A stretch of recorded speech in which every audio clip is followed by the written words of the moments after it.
Mathematics learners, welcome to Distance Learning with Lee, where I make learning mathematics super easy. So to my pure mathematics learners, I'm finally back, right? I'm going to be tackling mathematics literacy content and pure mathematics content at the same time. Okay, so I'll try to upload videos, alternate between the two throughout the week and see how that goes. Okay, on today's video tutorial, guys, right, I will be tackling pure mathematics topics, right, that are currently being done by the grade 11 pure mathematics learners. Okay, so please note, I will be very clear on my thumbnails on which topic is which. So for pure mathematics learners, I will show that it's pure mathematics. I'll write pure mathematics or I'll write mathematics. And for the mathematics literacy learners, I'll also write mathematics literacy. So it'll be very clear in the thumbnail so that you know what type of content is basically tackled in that particular video. Okay, so before we get started with today's video tutorial, guys, please make sure that you have subscribed to the channel. Please make sure that you've clicked on that notification bell so that you get notified every single time I upload a new video tutorial, guys. And also don't forget to give this video tutorial a huge thumbs up because that really helps the channel grow and it helps the channel to reach more learners that want to better their mathematics marks, guys. Guys, I am a mathematics teacher. So please, if you can, share this channel with your friends that are currently doing pure mathematics, grade 11, grade 12. Please share it with them and let's see how that goes.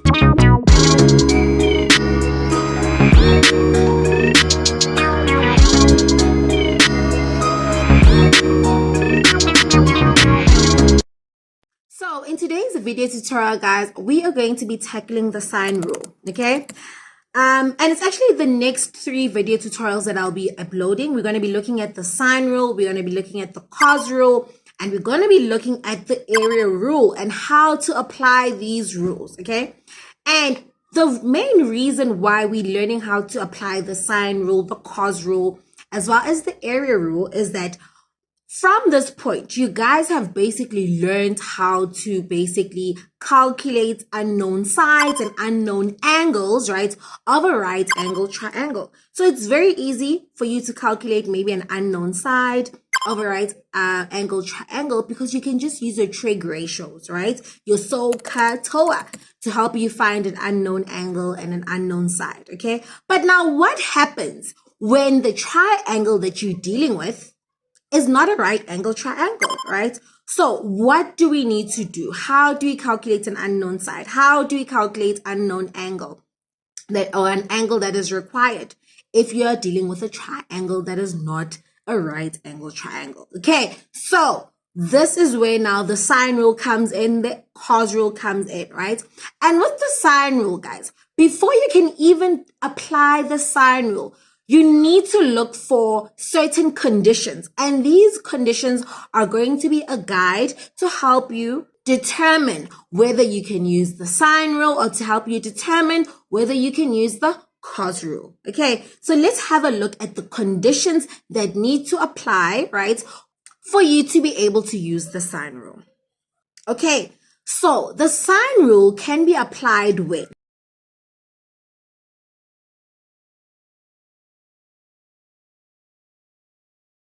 if we have 2 known angles and 1 known side, right?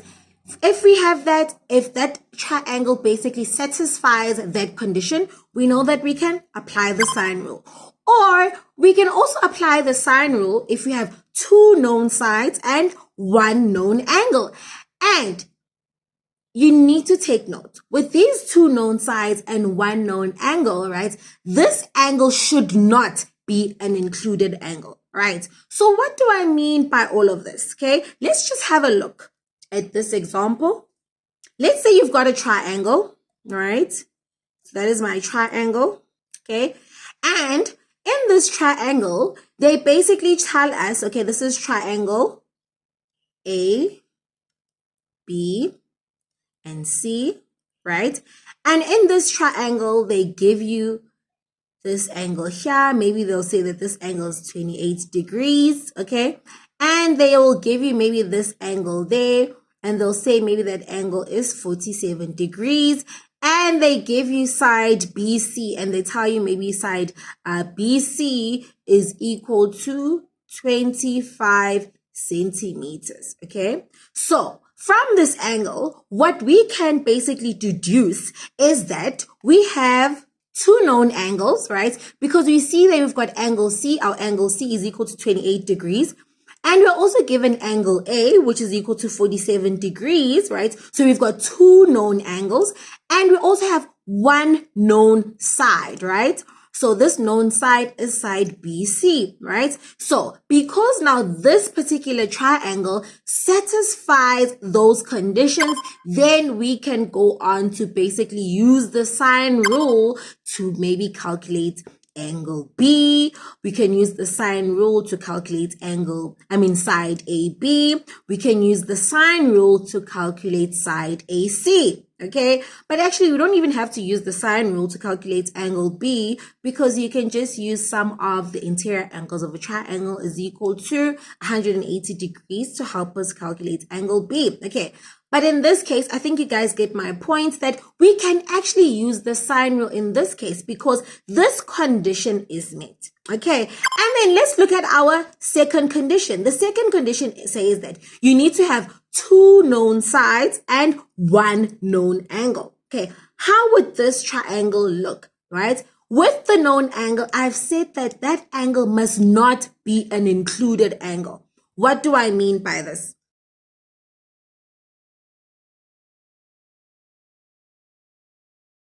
Okay, so if we have a look at this triangle, right, we can basically see that this triangle has two known sides, right? Because we know what side DF is equal to, and we know side DF is equal to 75 degrees, and we know what side FE is equal to, and FE is equal to 100 centimeters, okay? So we know that DF is equal to 75 centimeters, and we know that FE is equal to 100 centimeters. So we already know that we've got two known sides, okay? And we also have one known angle, right?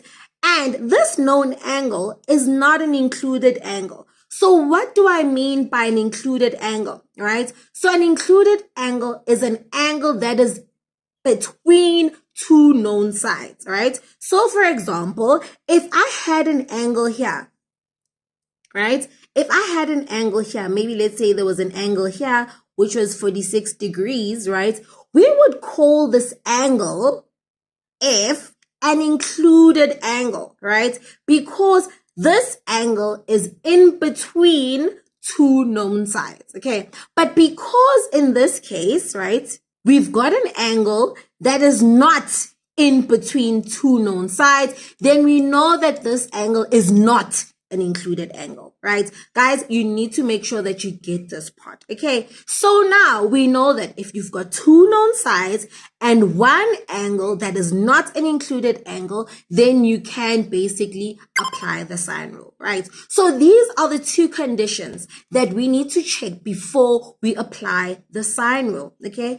And what is the sine rule, okay? So I'm basically gonna use triangle ABC to help me explain how we set up the equation for the sine rule, right? So we know that, right? Okay, on triangle ABC, right? We've got sides BC, we've got side AC, and we've got side AB, okay? So we can basically write that as the side opposite angle A is side A, right? The side that is opposite angle C, we can see that this is the side that is opposite angle C. We can see that is side C, right? And the side that is opposite angle B, right? We can write that as a small b. Okay. So we set the side opposite A, we can write that as small letter A. The side that is opposite angle B, we can write that as small letter b. And the side that is opposite side angle C as small letter c. From here, we can basically set up our sine rule equation, right, that we use to help us basically determine an unknown side, unknown angle, depending on the question that is given to you, right? So it says that sine of angle A over the side that is opposite angle A is equal to sine of angle B over the side that is opposite angle B, which is equal to sine of angle C divided by, okay, the side that is opposite angle C, which is C, right? So this is the equation that we are going to be working with to help us determine our unknown sides or our unknown angles, okay? So let's just try and apply this principle now, or this rule, by looking at examples, okay? Let's have a look at this example, right? Example 1, it says find the length of x, right? So here we already know that we have to basically determine the length of x. In other words, we need to determine the length of df. In other words, we need to determine the length of small letter e, okay? And from what I've already explained, guys, we already know that the side that is opposite our angle F, we can just write that as a small letter f. The side that is opposite our angle D, which is this side, we can just write that as small letter d.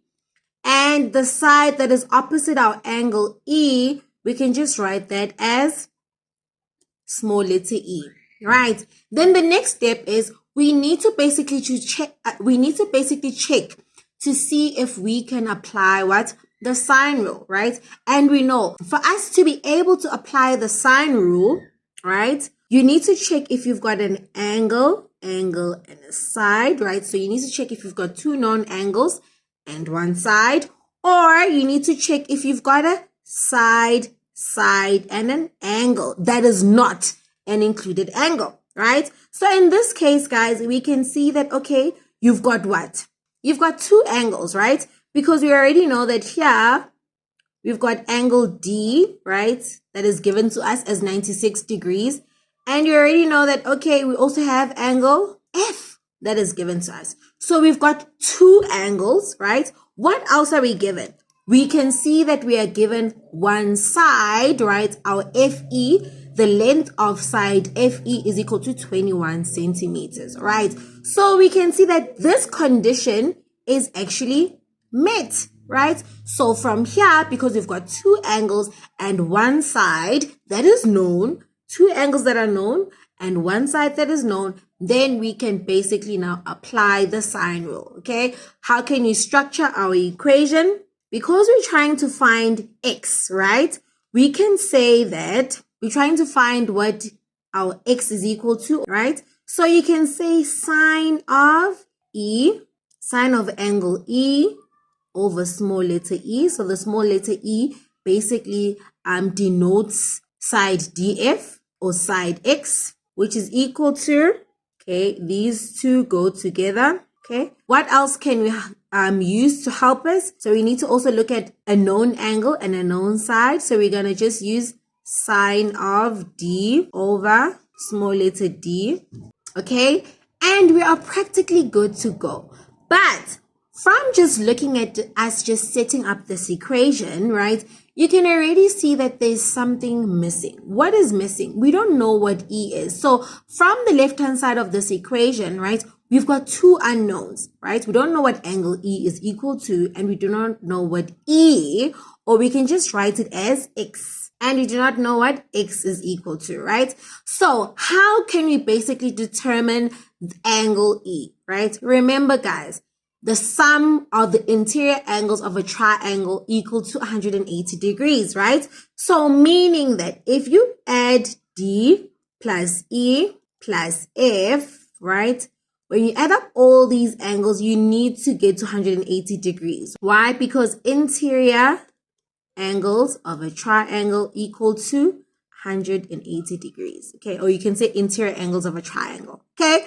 And then we already know what D is equal to. D is equal to 96 degrees. Plus, we do not know what E is equal to. Plus, what is F? F is equal to 21 degrees, which is equal to 180 degrees, right? So here, guys, we basically need to solve for E, okay? So 96 plus 21 is equal to 117 degrees plus E, which is equal to 180 degrees. All right. Therefore, our angle E is equal to 180 degrees minus 117 degrees. Therefore, we know that our angle E is equal to 63 degrees. Okay. So from here, we're just going to substitute that angle into our triangle. So now we already know that angle E is equal to 63 degrees, right? So from here, guys, we can just simply substitute all our known values into our sine formula, all right? And just solve for X, okay? So let's just do that, right? Okay, now we already know what our angle E is, right? So it's going to be sine of our angle E, which is 63 degrees over X, which is equal to sine of D, right? We already know what sine of D is. Our angle D is equal to 96 degrees. So it's going to be sine of 96 degrees all over. What is our D? Our D, right? Our side D, remember that is our small letter D there, is equal to 21 centimeters, right? And then all we need to do, guys, is just practically solve for X, okay? So how do we solve for X? Okay, we can basically swap both sides around, because remember what you do on the left-hand side, you also need to do on the right-hand side. So X over sine of 63 degrees, which is equal to, okay, 21 over sine of 96 degrees. And then X is equal to 21 over sine of 96 degrees times it by sine of 63 degrees. Okay, so from here, guys, you literally need to punch this into your calculator. Okay, please make sure that your calculator is in degrees. So it's going to be 21 over or divided by sine of 96 times it by sine of 63. Okay, you'll find that side X is actually equal to 18.814 centimeters. Remember, we were basically calculating the length of our unknown side X.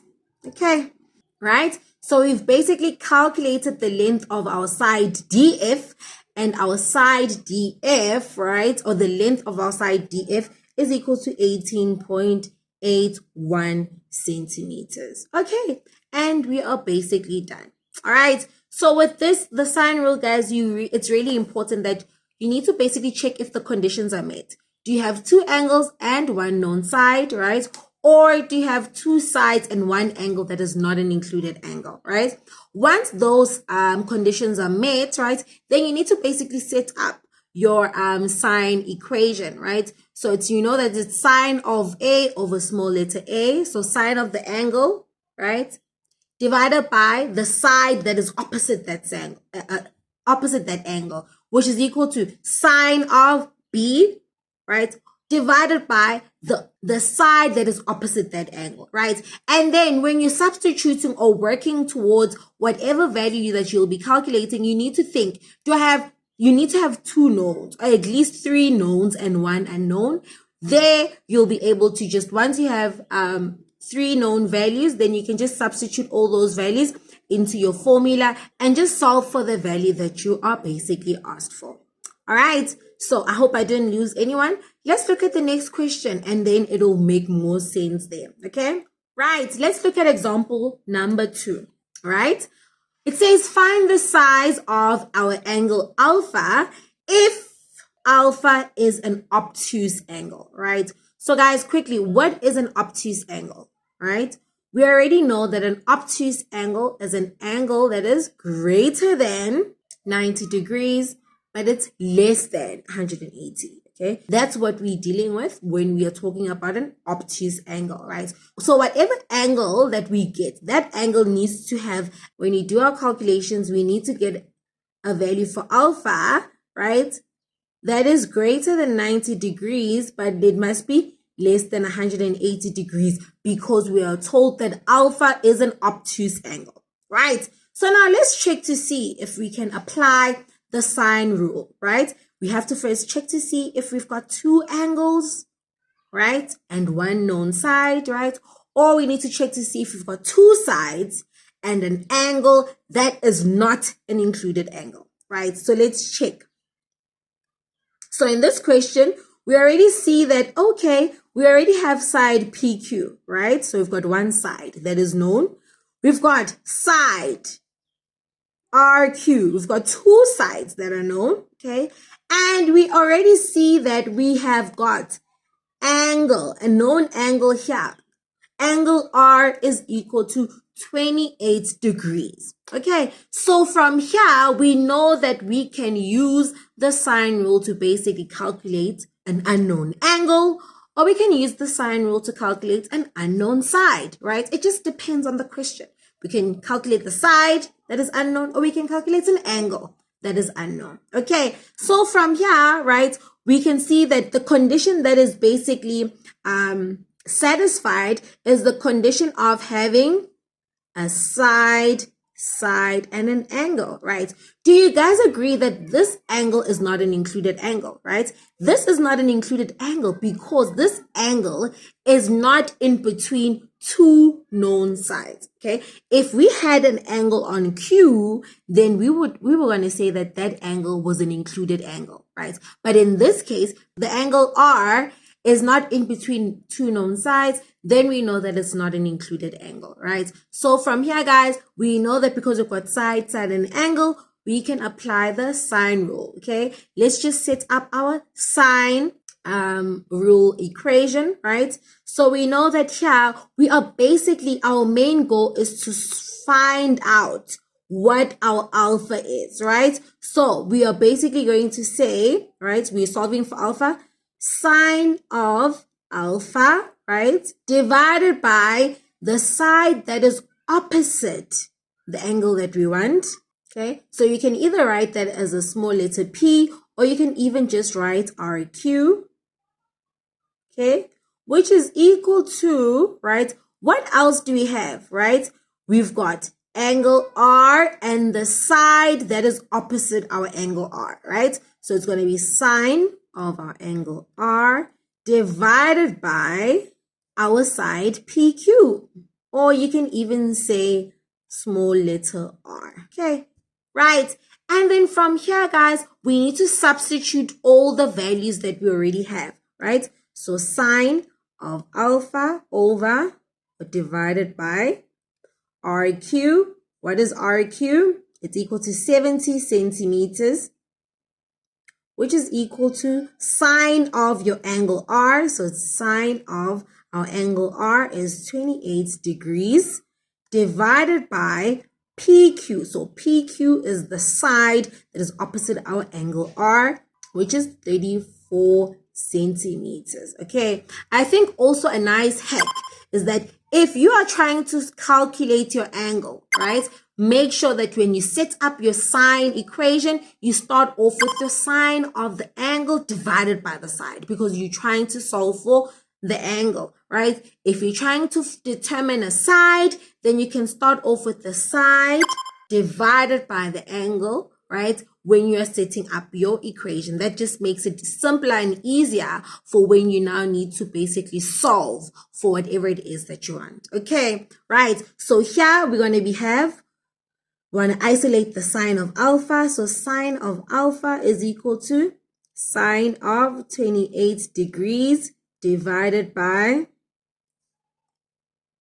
34 centimeters multiplied by, right, if you want to get rid of the 70 centimeters on the left hand side, you need to obviously multiply by 70 centimeters, right? If you multiply by 70 centimeters on the left hand side, you also need to multiply by 70 centimeters on the right hand side, right? So times it by 70, and here, guys, literally just punch all these values into your calculator for us to basically get sine of alpha. So if you punch it into your calculator, sine of 28 degrees over 34 times it by 70, okay, you get 0.9665590. 1, 2, 3.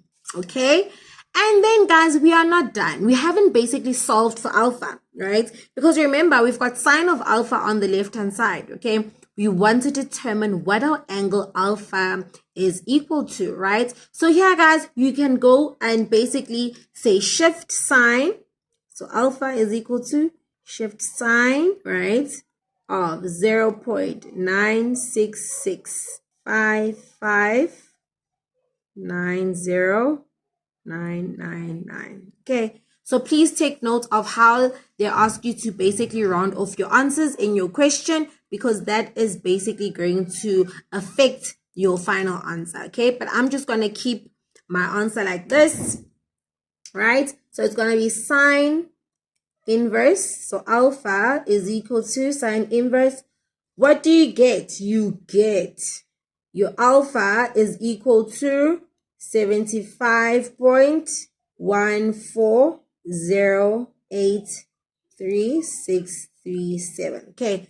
First thing that we need to get, guys, is our reference angle, right? Okay, that's basically our reference angle. And remember, guys, we were told that alpha needs to be an obtuse angle. So that basically tells us that our alpha cannot be equal to 75.14 degrees, because we were specifically told that alpha needs to be an obtuse angle. So here, guys, we need to now think, if we found a reference angle, right, where is our sine function positive? Remember, guys, the sine function is positive in our first quadrant and in our second quadrant, okay? Okay, all students take care, okay? And we can see that our sine function is positive in the first quadrant and in the second quadrant, but we already know what the angle is. In the first quadrant, it is 75.14 degrees. However, we were told that alpha needs to be an obtuse angle. So that tells us that we are working on the second quadrant, because in the second quadrant, we've got 180 degrees minus theta. Okay, so for us to get what alpha is, right, we basically need to take alpha is going to be the 180 degrees minus the reference angle that we've obtained of 75.14083637 degrees, for us to basically know what alpha is. Okay, so if you do that, what do you get? You'll find that angle alpha is actually equal to 104.86 degrees. Okay, right.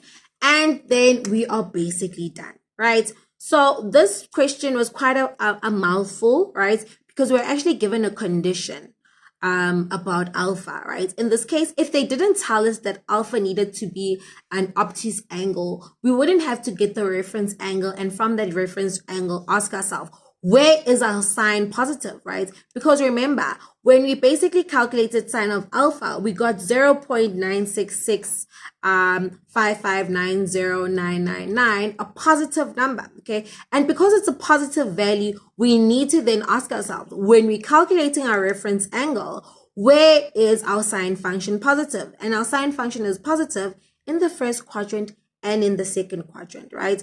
And then we know what happens in the second quadrant, right? In the second quadrant, the 180 minus theta quadrant, right? So you can just say 180 minus theta. And when you say 180 minus theta, you will find that your angle alpha is equal to 104.86 degrees. Okay, but I think you guys get the point. Okay, so guys, just the take from this video tutorial, okay, just a quick recap. Okay, if you want to apply the sine rule, guys, you need to ensure that you have two known sides and one known angle, right? Okay, and with that one known angle, you need to make sure that it's not an included angle. Okay, the next thing that you also need to check for, right? You need to check, do you have two known angles and one known side? Okay, so if those conditions are met, then we know that we can apply the sine rule to basically help us calculate. In this case, we use the sine rule to calculate the length of a side. Okay, we use the sine rule to calculate the length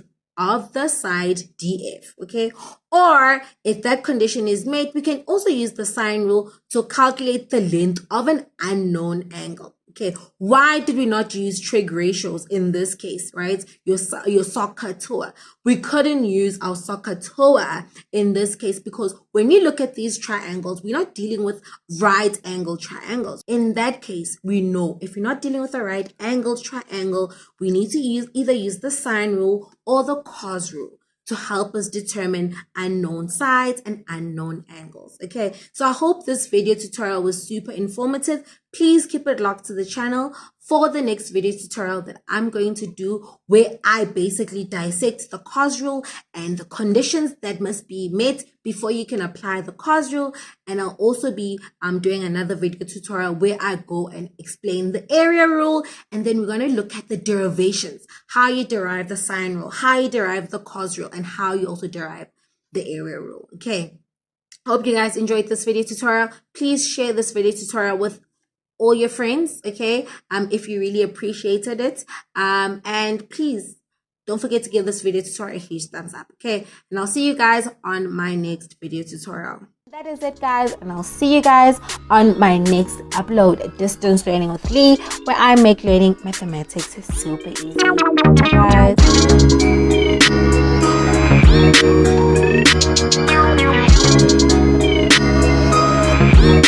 guys.